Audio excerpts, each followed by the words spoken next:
Hola a todos y bienvenidos a un nuevo video de IMSER 2012 en el cual voy a hablar del conocido como loop while, ¿sí? Que a diferencia del loop for no tiene un número predefinido de iteraciones. Entonces vamos a ver la sintaxis. El loop while se puede escribir de forma genérica así, ¿sí? Es decir, el loop while va a tener una condición la cual va a determinar si se ejecutan estas instrucciones. Las instrucciones, como siempre, están delimitadas por llaves, aunque en caso de que fuera un solo renglón, una sola línea de comando de la instrucción, no haría falta esas dos llaves, ¿sí? Entonces, lo que ocurre aquí es que una vez que se ejecutan las instrucciones, se vuelve a evaluar la condición, ¿sí? La condición entonces lo que define es, primero, si se entra al loop, ¿sí? Es decir, si esta condición da verdadero, se ejecutan estas instrucciones. Y una vez que se ejecutan estas instrucciones, se vuelve a evaluar la condición. Y si da verdadero, se repite el ciclo, ¿sí? Entonces es un ida y vuelta que eventualmente se puede cortar, ¿sí? Si esta condición da falso, entonces el loop se va a cortar, se va a terminar y se va a evaluar, R va a empezar a evaluar lo que viene después. Entonces, ¿cómo puede pasar eso? Bueno, normalmente lo que hay es una variable involucrada dentro de esta condición va a ser modificada por estas instrucciones y eventualmente eso va a derivar en que la condición da falso en vez de verdadero. Vamos a mostrar esto con un ejemplo, ¿sí? Aquí tenemos el viejo ejemplo, la vieja situación, simulación de el borracho que se va caminando, ¿sí? Acá tenemos un señor que claramente está borracho, ¿sí? Y el cual entonces se va a mover, pero de una forma más bien aleatoria, no se va a saber si se mueve para la derecha o para la izquierda en cada paso. Entonces si uno quiere simular esto, lo que puede hacer es ejecutar en cada turno, ¿sí? Decidir con un número aleatorio si se mueve hacia la derecha o hacia la izquierda, ¿sí?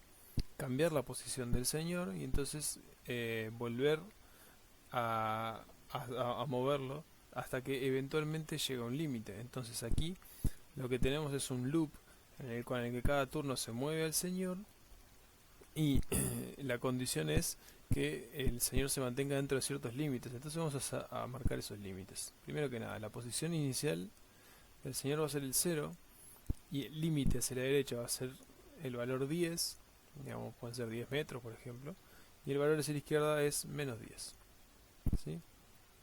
Entonces, las instrucciones son el movimiento del borracho y la condición es que se mantenga dentro de los límites. Bien, para simular el movimiento vamos a usar una campana de Gauss, ¿sí? Que centrada en 0, entonces usamos una distribución normal estándar entre 0 y 1, ¿sí? Entonces, ¿cuál sería la condición del loop?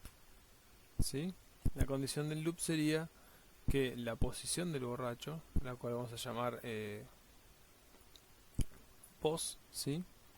Sea en valor absoluto menor o igual a 10, ¿sí? Esa es la condición que habíamos mostrado en la diapositiva anterior para entrar al loop. Si esto da verdadero, entonces se van a ejecutar las instrucciones, ¿sí? Y las instrucciones que es lo que van a hacer, van a hacer el movimiento del borracho, ¿sí? Y entonces una vez que se mueve el borracho se va de vuelta a evaluar la condición. Entonces esto es lo que si se evalúa como true dicha condición, y si se evalúa como false se sale del loop, ¿sí? eh, Termina el loop. Bien, ahora como todo loop necesitamos primero que nada definir cuáles son las variables y cómo es la preparación, ¿verdad? Siempre antes de entrar a este loop hay una preparación. Entonces primero hay una variable llamada pos, que es evidente que es la posición del borracho y cual al inicio va a ser 0, ¿sí? Ahora vamos a también guardar otra variable más y esa variable la vamos a llamar x, ¿sí? Y va a ser la posición del borracho. Inicialmente la posición del borracho va a ser 0 Pero X no solo va a guardar la posición instantánea, sino que va a guardar todas las posiciones para poder tener un registro de todos los lugares en donde estuvo el borracho. Entonces supongamos que primero se mueve hacia aquí, y entonces P sub 1 es la siguiente posición, P sub 2 podría ser la que viene después, y de repente hace un salto para aquí, y esta es P sub 3, y eventualmente puede suceder que el borracho salga fuera de los límites, y ahí termina nuestra simulación, porque ocurre este caso, ¿verdad? El caso falso. Entonces, ese va a ser un P sub n, ¿sí? Con un n que a priori es desconocido, ya que esto es un proceso aleatorio, y entonces no vamos a saber exactamente en qué momento va a salir. Bien, entonces la estrategia que vamos a adoptar, que no es la más eficiente, pero es la más sencilla de interpretar, es vamos a crear un objeto X que inicialmente va a ser 0, ¿sí? Y que a medida que van pasando las simulaciones le vamos a ir agregando elementos. Entonces primero va a tener longitud 1, después va a tener longitud 2, luego va a tener longitud 3, perdón, esto es un 2, ¿sí? Va a tener longitud 4, etcétera, hasta que termina teniendo longitud n más 1, ¿sí? N más 1 es la longitud total del vector. Esto es una n en una n medio. Bien, entonces terminamos de definir las condiciones iniciales. Tenemos que empezar con un x que al principio va a valer 0. Ahora, entonces, ¿cómo traducimos esto a un código de R? ¿Sí? Bueno, como vimos, empezamos siempre con las condiciones iniciales, las cuales se definen igual que arriba, ¿verdad?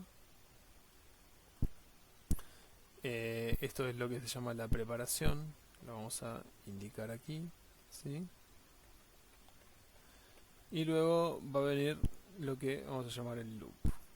Bien, entonces el loop vamos a hacerlo con el while, por supuesto, y entonces tenemos que escribir la condición que hemos puesto ahí arriba. En R eso se escribe con la función abs, que es el valor absoluto, ¿sí? Vemos que sea menor o igual con este símbolo, el valor 10 que es el que definimos como el borde, abrimos la llave y aquí adentro vamos a hacer lo siguiente. La posición nueva va a ser igual a la posición vieja. Nótese que esta es la posición vieja, ya que el lado de la derecha de la flechita es lo que se evalúa primero, ¿sí? Y a eso hay que sumarle una variable aleatoria, ¿sí? Con distribución normal estándar, así que usamos rnorm, ¿sí? Con el valor 1. De vuelta, aquí estamos haciendo algo que no es del todo eficiente, ya que estamos sacando los números aleatorios de a 1 cuando es mucho más conveniente hacer eso de antemano. En la parte de preparación podemos haber hecho un rnorm, no sé, de 10.000 por decir algo, ¿sí? Y después lo usamos, pero bueno, eso es un detalle que no lo vamos a centrar en este video. Y después lo que nos faltaba era actualizar el objeto X, ¿verdad? Porque si bien ya movimos al borracho, queremos registrar hacia dónde se movió. Entonces el objeto de X se va a actualizar de la siguiente manera: uso de la concatenación, y entonces concateno X con la nueva posición, ¿sí? Que como este renglón lo puse después de la actualización de pos, es la nueva posición y no la posición vieja que tenía antes del turno, digamos, ¿sí? Entonces aquí cierro las llaves y ya tengo escrito el código necesario para hacer esta simulación de la caminata del borracho. Bien, entonces aquí tenemos todo el resumen. Vamos a verlo en R, vamos a verlo en acción, digamos, ¿sí? Aquí tengo un pequeño código de R, el cual tiene todo lo que ya escribí en la pizarra, ¿sí? Y entonces lo que quiero hacer es graficarlo para visualizarlo al movimiento de el borracho, y por eso puse al final un comando de plot. Bien, entonces lo único que me resta por hacer es ejecutar source aquí y vemos como el movimiento del borracho se puede ver reflejado en una gráfica. En el eje X lo que tienen ahí es el número de turnos, el número de pasos que dio el borracho, ¿sí?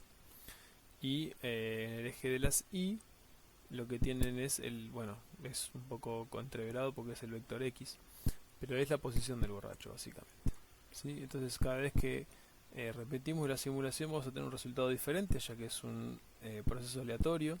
El número de iteraciones es diferente y es por eso que estamos usando un while y no un for. El while no tiene de antemano el número de turnos que se van a ejecutar, el número de iteraciones, así que es el más adecuado para este tipo de problemas, ¿sí? Y bueno, y con eso entonces termina este video. Voy a seguir grabando videos y entonces me van a encontrar como siempre en el curso IMSER 2012. Hasta luego.